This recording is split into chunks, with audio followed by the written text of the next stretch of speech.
Hi there. My name is Jamiroquai, and today I want to talk a bit about attachment styles. So, for anyone who doesn't know what that is, it's practically a form of behavior that you have acquired over the years growing up, and this is how you communicate with the people that you either love or just in general how you communicate around people. Usually, it gets specifically aligned to relationships as well.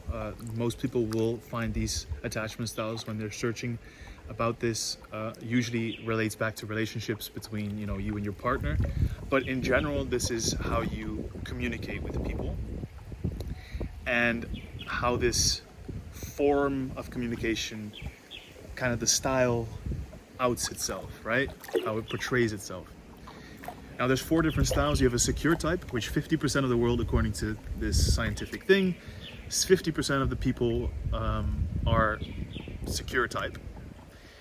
Then, or the secure style, which means they don't really have any problems and they don't really understand maybe as well or comprehend the other styles as well because they're already in a secure style. They're already in a secure environment, so they don't really relate easily to people that have different styles because they're already secure in a relationship. They're already secure with the people they know.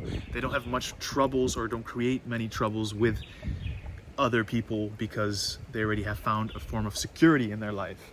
Now, you have 3 other different styles. The one that I know I fall under is the anxious style. Then you have an avoidant style and a disordered style. These 3 styles affect our lives quite intensely. So these kind of make up the other 50%. I don't know exactly how the ratio is, but I think avoidant and anxious are one of the bigger ones, and then disordered is a smaller one. Disordered usually falls under with people with autism and stuff like this, or people that have such a chaotic lifestyle or such a chaotic upbringing that it becomes a disordered form of communication. So disordered that it is almost paradoxical in nature, and this is a very small percentage. But the 2 that are bigger are definitely anxious and avoidant. Now, what I said before, I fall under the anxious type. How do I know this? Is because I was researching it recently, and I've always known that I've always been kind of seeking for this form of validation. Definitely when I was younger and I was trying to find a girlfriend, or I was trying to even impress my parents because they're kind of my role models. So I've always been trying to find the validation of my parent. And this is probably where it stems out of with me, is that my anxiousness is just a lack of validation of myself. I'm not validating myself enough. Now, everyone can become a secure type. And this is why it's a style. It's not a disorder. It's not a mental problem that people have. You're not born with this style. It is a style that you've acquired of communicating, a style of communicating that you've acquired over the years, a style of trauma almost that you've kind of let happen to yourself. And now this is your style of communication, your style of relating to people, your style of attachment between the people that you like or have some sort of attachment to.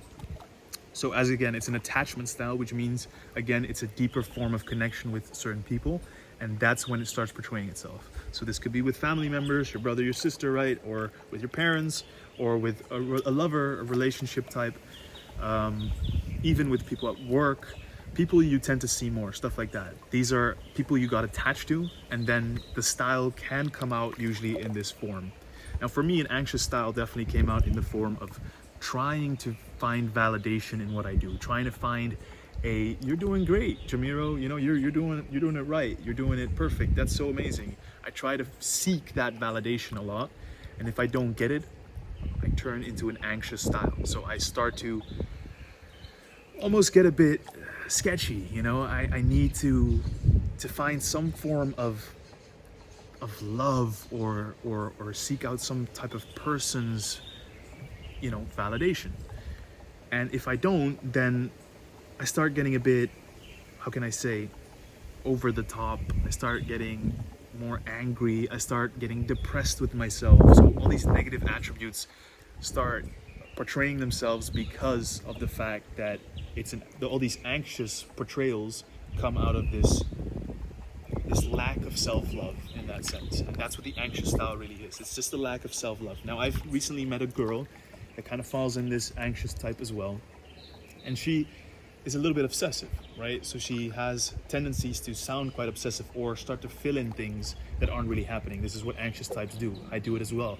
I start to see this girl, not this specific girl, but this other girl that I'm interested in, and I start to fill in the blanks when I don't see her or when I see her talk to someone else. And I think that she's doing all these things that make me feel not good enough. And so again, this causes me anxiousness, and therefore that is the style that I'm being conveyed as, right? So I start to seek for, like, I need you to tell me that it's okay. I need you to showcase that we're in a good relationship. And this causes a lot of anxiousness between the people around you as well. So you can see that this style is not really helpful when it comes to creating this secure environment with the people that you love. So what you have to do when you're anxious is start to pull back a bit. Stop trying to put stuff onto others and trying to get them to prove that you're doing good, or trying to get them to prove that everything is all right, and constantly trying to find that validation, that form of confirmation in that sense, right? I suggest stopping that and start going back towards yourself, seeking things in yourself that causes you to find that validation again, that confidence that you need to not seek it from others. So the anxious style do that. Avoidant style people, my brother is definitely also a type that falls under the avoidant, and the girl that I was kind of seeing, right, where I got anxious from, is an avoidant type. And usually these two don't really combine well, definitely not when you're finding a partner that is avoidant and you're anxious. These two go really hard together. Anxious and anxious goes maybe a bit better because you're constantly trying to validate each other, but eventually you're also gonna get tired of this. So you're gonna have to find a secure ground to work towards. You both need to know what you're doing when you're seeking this. And so an avoidant style usually doesn't really help telling them that they're avoidant, because it's in the name. They're gonna avoid this, and not because they want to, but because it's their style. So they'll avoid almost hearing you, even though they don't want to. They'll probably listen, but they don't really know what to do with it, and they'll probably just let it be as it is. So in some way, a lot of these people can come over as quite secure, but technically they're just more scared than you think when it comes to attaching themselves to someone. So once again, this avoidant style with anxious doesn't go really well, because I'm seeking for validation and she's seeking to leave me in this empty corner. Not because she wants to, but because she's had a trauma or an experience in her past that can cause her to push away men, or a woman can push away men, but a man can push away a woman as well in this scenario. And I can feel how I am starting to create this avoidant style within myself. Because of my anxiousness, I've pushed people away, and I've caused people to behave in a certain way that causes me now to be like, I don't need a relationship, or I don't even want to start this with you. So I'm forming an avoidant type. And again, so as you can see, these styles are fluid. They change, they can change from person to person, but you usually fall under one, and this style can be changed back to secure. That's why they're not stuck, they're not rigid, they're not disorders, you're not born with it, but you are always going to be able to change it. But they definitely have integrated some part of your being right now, causing you to stress about things and feel these things that aren't really necessary to feel. So again, if you are an avoidant type, and you kind of realize that, you avoid relationships, you don't really have an attraction to people, you're not asexual, but you definitely don't really feel like going into relationships. Maybe you love your family, but you tend to rather, have a peace of mind by staying away from them. This type of behavior is very normal for an avoidant type, and it isn't necessarily bad.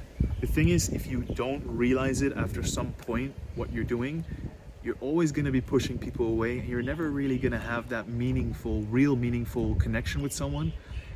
But again, an avoidant type is hard to tell them that they're an avoidant type and how to change it, because their very nature is avoiding this change.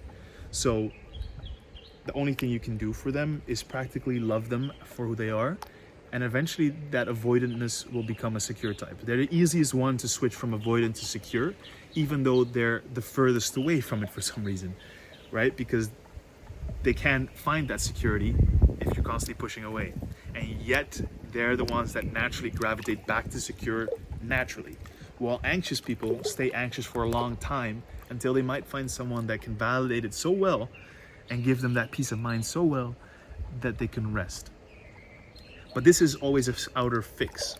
So avoidant type, I won't speak too much about since I'm not that type and I know more about myself than anything else. I'm gonna say that for an anxious type like myself, the only thing that really helps, and this is the piece of advice that I want to give anyone that is an anxious type like myself, that has trouble seeking this self-confidence, seeking this power from within, to not constantly go out on the hunt or to try and find people, or even your friends, to always be, are you the type of person that looks around, you know what I mean? Like you make a joke and you're kind of like, was it funny?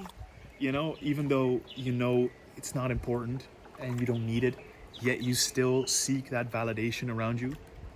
Are you the type of person that loves to wear better clothes and wants to always look good to make sure that people look at you, stuff like this, right? Or wants to drive a nice car or needs the nice money to kind of prove a point, even though in your nature you kind of feel that it's unnecessary, and yet you still try to make sure you do that? You know, do you make your Instagram look great, or your TikTok, or whatever it is? Are you trying to always be kind of top tier to prove that you're a perfectionist and better than a lot of other people, even though it's not about the other people, it's more about you getting that validation? If that's you, then the best thing to do when you're, for example, in a relationship trying to be like connect with someone that isn't giving you this validation, is to start stepping back and to realize to yourself that it's time for you to find a security within yourself. It doesn't mean you don't go dates. It doesn't mean you become an avoidant type where you're not going to talk with people because you're scared of getting that anxious type coming back up. No. It just means that you need some space to fall back in your own nature, to sink into it, sit in it, and understand, why do I need this anxious behavior? Why do I need this validation, and where does it stem from? So for me, for example, it stems maybe from always trying to find validation from my parents, to try and prove to them that I am the man that I can be and the man they always said that I will be. And it's just like harder than expected. So you kind of feel like you've always failed at it, and therefore you get more anxiousness. But this is untrue. I have become a better man over the years. I have adapted to so many new situations, and I have done a lot of great things in this time. And there is things that I still need to work on, and I still dislike and hate that I haven't fixed them. But this hate and this dislike is causing me to be anxious. So this style that I have is definitely not helping me move forward. So this is what I realized. So I say, step back, understand that you're an anxious type, understand what you technically are at the moment, and it's changeable. Now find the steps that work towards a secure environment and a secure place within this anxiousness that you're feeling, and see if you can find a path forward that seems to give more security. Make the best choices that create security, and you can only do that by being by yourself for a minute and not constantly seeking validation from others. I'm not saying necessarily don't go ask for help when even you're finding security. Doesn't mean you're going to avoid people. Like I said, it's not don't turn into an avoidant, even though for anxious people it's easier to turn into avoidant. Don't do that. I suggest going to yourself and really understand what's coming from within. Understand where security might arise and pursue that security. So once again, step back, find security from inside of yourself, that everything is better than you actually think it is, and to also research and logically go through the steps that cause you to find more security in the future. Doesn't mean you'll find it as soon as you thought it. It just means that you're going to be able to make steps towards that new nature that causes you to be a secure style. Because our goal is to always try to go from a disordered, anxious, or avoidant type towards the secure type, so that you can be resting in a secure place. Now, if you're ADD like me, it might be a bit harder and you're more prone to anxiousness. If you have ADHD, hyperactivity on top of it, or more hyperactivity, because it's all hyperactivity still, you still can do it. It's just a little bit harder. If you're autistic or whatever it is that you have that can cause you to be, let's say, non-neurotypical, then it's a bit harder, because usually your brain is a bit on overdrive and it can cause you to be a little bit more stressed. But it's not impossible. Your disorder is stuck, but your style is ever changeable and is fluid. So don't assume that because you have one thing that the other things are just as stuck. This style can still be done. There's a bunch of people with ADHD, there's a bunch of people with autism, there's a bunch of people with problematic situations that can still find a secure attachment style to their loved ones and to the ones they're in a relationship with, or whatever it is they're doing with or work. They can still find security in this. And from that security, it will help disorders like our ADD and stuff like that to move on. So yeah, I guess this is kind of all I want to really speak about. I just think that if you're an anxious style like me, fall back, rest, understand where security is found, and pursue it the best you can. Because not always everything goes the way you want it, but just pursue the security the best way you can. Take the steps you need to pursue it. Don't hesitate on it. Yeah. Good luck.